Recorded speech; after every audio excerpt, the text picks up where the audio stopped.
मैं पिछले आधे घंटे से उस सुर्ख गुलाब जैसी लड़की को देख रहा था जिसने सुर्ख रंग का सूट पहना हुआ था और वो वाकई गुलाब का एक फूल लग रही थी। अपने लंबे कद और खूबसूरत चेहरे के साथ वो हिरनी जैसी निगाह वाली, जैसे कोई कयामत थी। मेरी उम्र 21 साल थी और आज मेरे बड़े भाई की शादी थी। मेरी भाभी विदा होकर घर आ गई थी, लेकिन एक लड़की थी जो भाभी के पल्लू से बंद कर रह रही थी।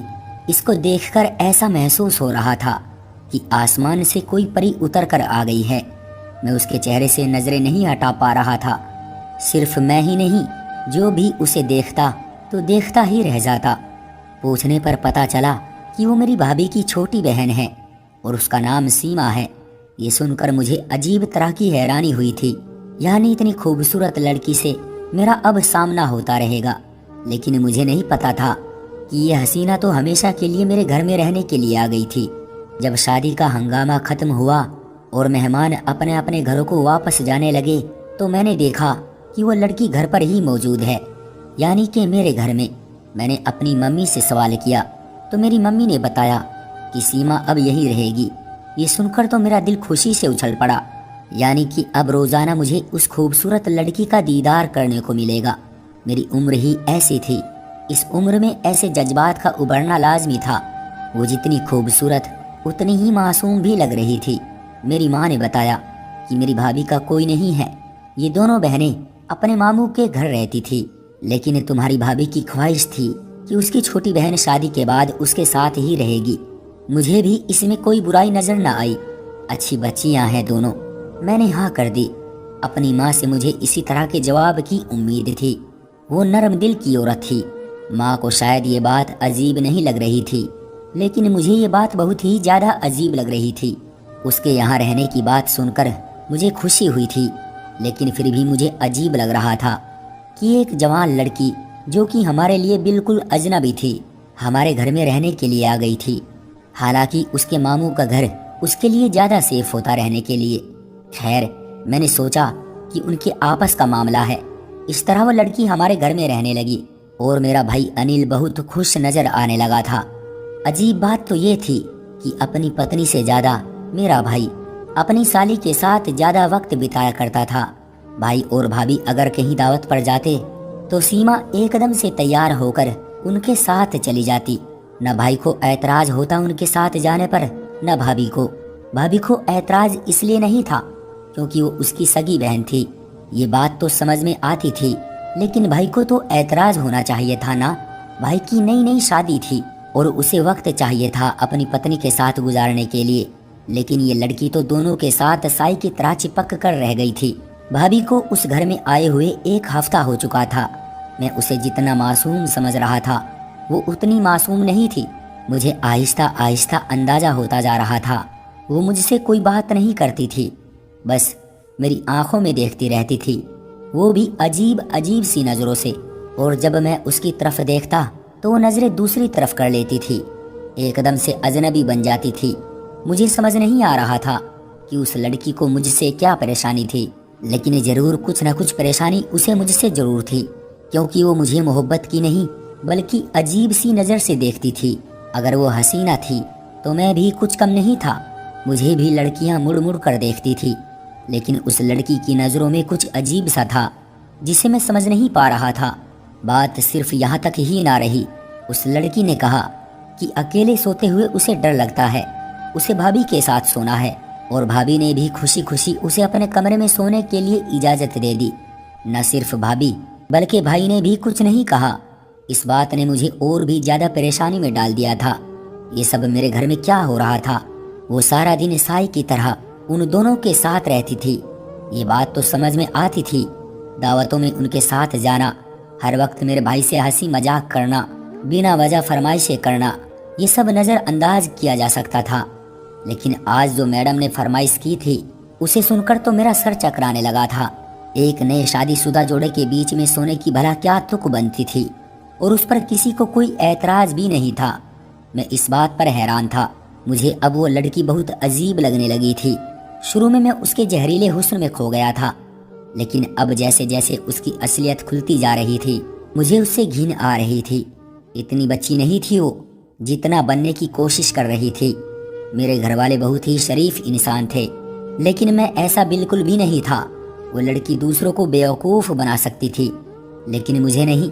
जल्दी मुझे समझ में आ गया था कि उसका इस घर में आने का कोई खास मकसद है। वो बिना वजह इस घर में नहीं आई है। वो चाहती तो अपने मामू के घर भी रह सकती थी। आखिर किस तरह से इस लड़की ने मेरे घर वालों को बेवकूफ़ बनाया। मुझे एहसास हो गया था कि वो कितनी शातिर लड़की है, और शायद वो भी पहचान गई थी कि मैं उसकी असलियत जान गया हूँ। सिर्फ वो लड़की नहीं, मेरी भाभी भी मुझे अब इस खेल का हिस्सा लगने लगी थी। उन दोनों बहनों का क्या मकसद था, अब मुझे जानना था। वरना वो अपनी बहन को समझा सकती थी कि नए शादीशुदा जोड़े की अपनी प्राइवेसी होती है, लेकिन बजाय के अपनी बहन को समझाने के, भाभी उसे सेह दे रही थी। शुरू में मुझे लगा कि दाल में कुछ काला है, लेकिन अब मुझे यकीन हो गया था कि यहाँ तो पूरी की पूरी दाल ही काली है। एक दिन मैंने उसे अकेले जाते देख लिया। वो तेज तेज कदम उठाती हुई बाहर लॉन की तरफ जा रही थी। मैंने उसका बाजू पकड़ लिया। उसने मुझसे कहा, क्या बदतमीजी है ये, आपको तमीज़ नहीं है? तो मैंने कहा कि बदतमीजी तो अभी मैंने की ही नहीं है। जिस दिन तुम्हारी असलियत मैंने घर वालों के सामने रख दी, उस दिन तुम्हें पता चलेगा कि बदतमीजी क्या होती है। मैंने उसकी आंखों में देखते हुए कहा। उसने एकदम से अपना बाजू छुड़ाया और ये कहते हुए वहां से चली गई कि तुम मेरा कुछ नहीं बिगाड़ सकते।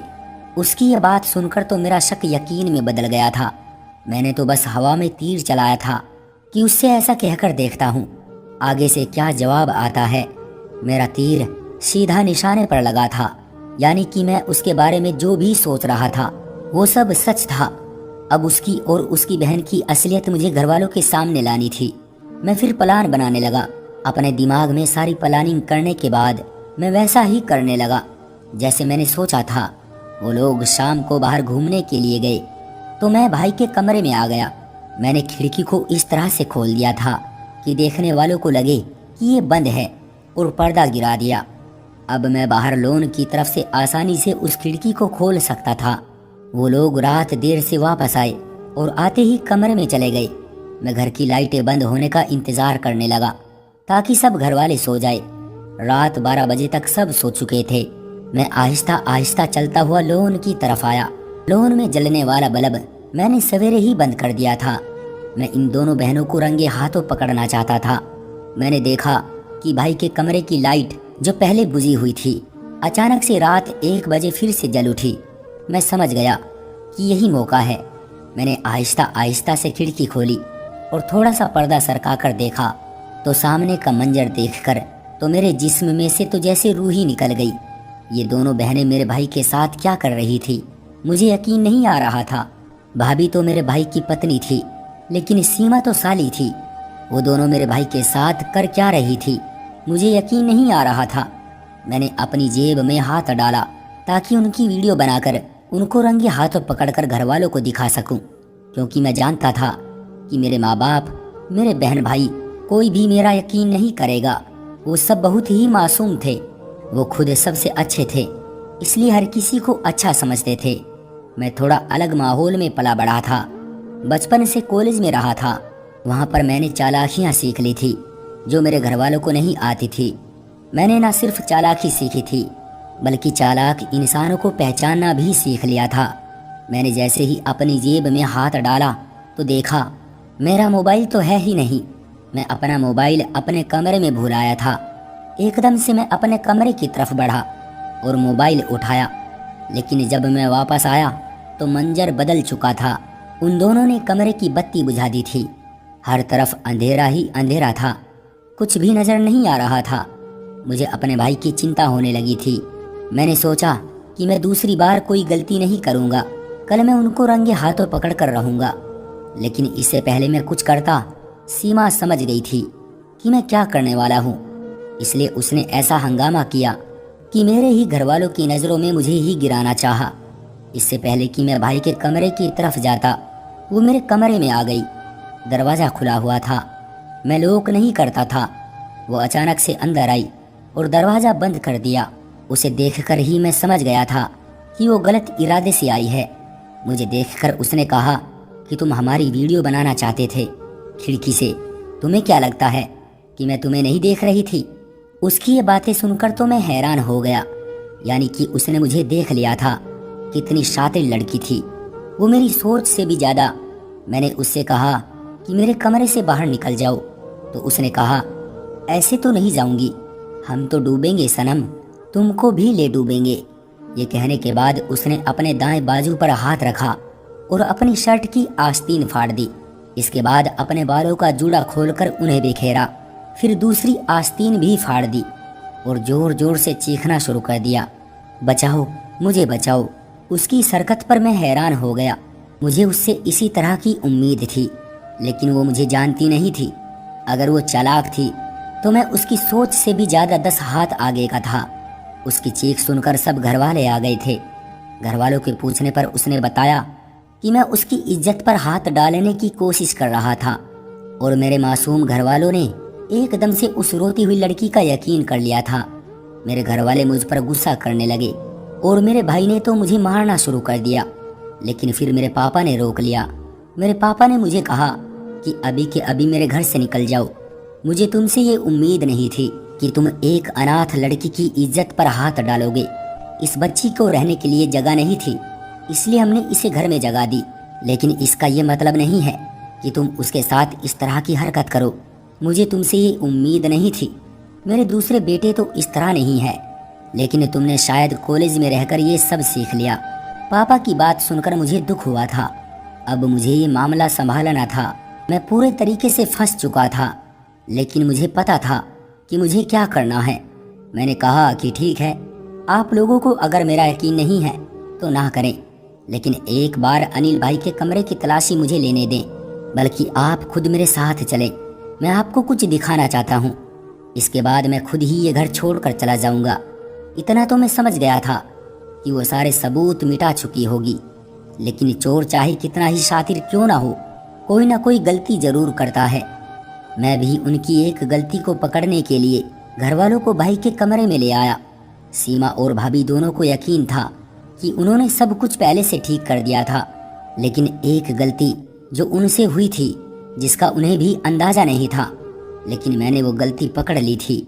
मैंने भाई से कहा कि भाई, रात को ये दोनों आपको बेहोश करती है और घर में जितना कीमती सामान है, पैसे जेवरात, एक बैग में डाल कर रखा है।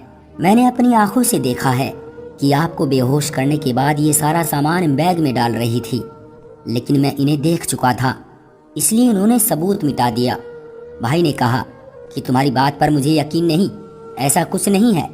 मैंने बेड के नीचे से वो कपड़ा उठाया और साथ ही बेहोशी की वो दवा भी उठाई और घर वालों को दिखाया, जिसे देखकर भाभी और सीमा का रंग फीका हो गया था।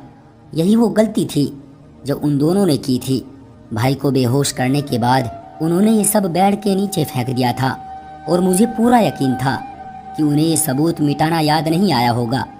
थोड़ी देर बाद ही मेरी बड़ी भाभी कमरे में आई और कहने लगी कि उनका सारा जेवर कमरे से गायब है। मैंने कहा कि वो सारा जेवर इन दोनों बहनों के पास है। यकीन नहीं आता तो तलाशी ले लो। काफी तलाशी लेने के बाद भी घर वालों को कुछ ना मिला। फिर मैंने कहा कि घर में मौजूद जो पैसे आपने रखे थे वो तो देख लें कि कहाँ रखे हैं। मेरे पापा ने जहाँ अपने पैसे रखे हुए थे वहाँ देखा तो कुछ भी नहीं था। मैंने कहा ये सब कुछ इन दोनों बहनों का किया धरा है। रातों रात इन लोगों ने पैसे कहीं गायब कर दिए हैं।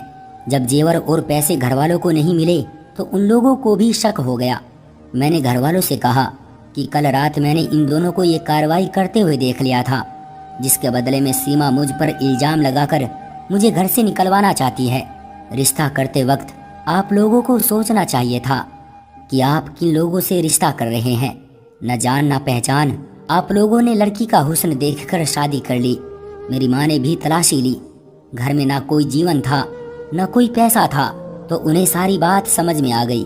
फिर मेरे भाई ने कहा कि सब कुछ वापस कर दो, वरना अभी पुलिस को फोन करके दोनों बहनों को पुलिस के हवाले करता हूँ। जब इन दोनों बहनों ने देखा कि उन्हें चारों तरफ से मुसीबत ने घेर लिया है, तो सीमा ने फौरन मेरी माँ के पैर पकड़कर माफी मांगी और कहा कि ये सब कुछ करने के लिए उसे भाभी ने उकसाया था। सीमा रोते हुए माफी मांग रही थी, लेकिन वो अब भी ड्रामा ही कर रही थी और मेरी भाभी फटी फटी आंखों से अपनी छोटी बहन को देख रही थी। कि जिसने सारा जुर्म मेरी भाभी पर डाल दिया। खैर, जो भी था, सच सबके सामने आ चुका था। मेरी भाभी और सीमा के मामू का एक क्रिमिनल गैंग था और जगह जगह उन दोनों बहनों को शादी के बहाने से भेजकर डाके डलवाता है। और हम जैसे शरीफ इंसानों को ये लोग बेवकूफ़ बनाकर पहले शादी का ड्रामा रचाते हैं और फिर चोरी करके वहाँ से भाग जाते हैं। मेरे घर वालों ने पुलिस को खबर दी। सीमा भाभी और उसके मामू को पुलिस ने गिरफ्तार कर लिया। उन लोगों ने अपना जुर्म स्वीकार कर लिया था। आज इस बात को 5 साल गुजर चुके हैं। मैं ऊपर वाले का शुक्र अदा करता हूँ कि ऊपर वाले ने हमें इन लोगों से बचा लिया, वो लोग जो हमारी जान भी ले सकते थे। बस ये कहूँगा कि रिश्ता करते वक्त अच्छी तरह से देखभाल कर लें, ताकि फिर बाद में आपके साथ भी ऐसा कुछ ना हो। क्यों दोस्तों, सही कहा ना मैंने? आपका क्या कहना है इस कहानी के बारे में? कमेंट करके हमें ज़रूर बताएं। वीडियो को लाइक कर दीजिए और इसी तरह की कहानियाँ लगातार देखने के लिए चैनल को सब्सक्राइब करके घंटी को दबाकर ऑल पर सेट कर लीजिए, ताकि आने वाली वीडियो का नोटिफिकेशन आपके पास तुरंत पहुँचे। मैं मिलता हूँ आपसे अगली वीडियो में, तब तक के लिए धन्यवाद।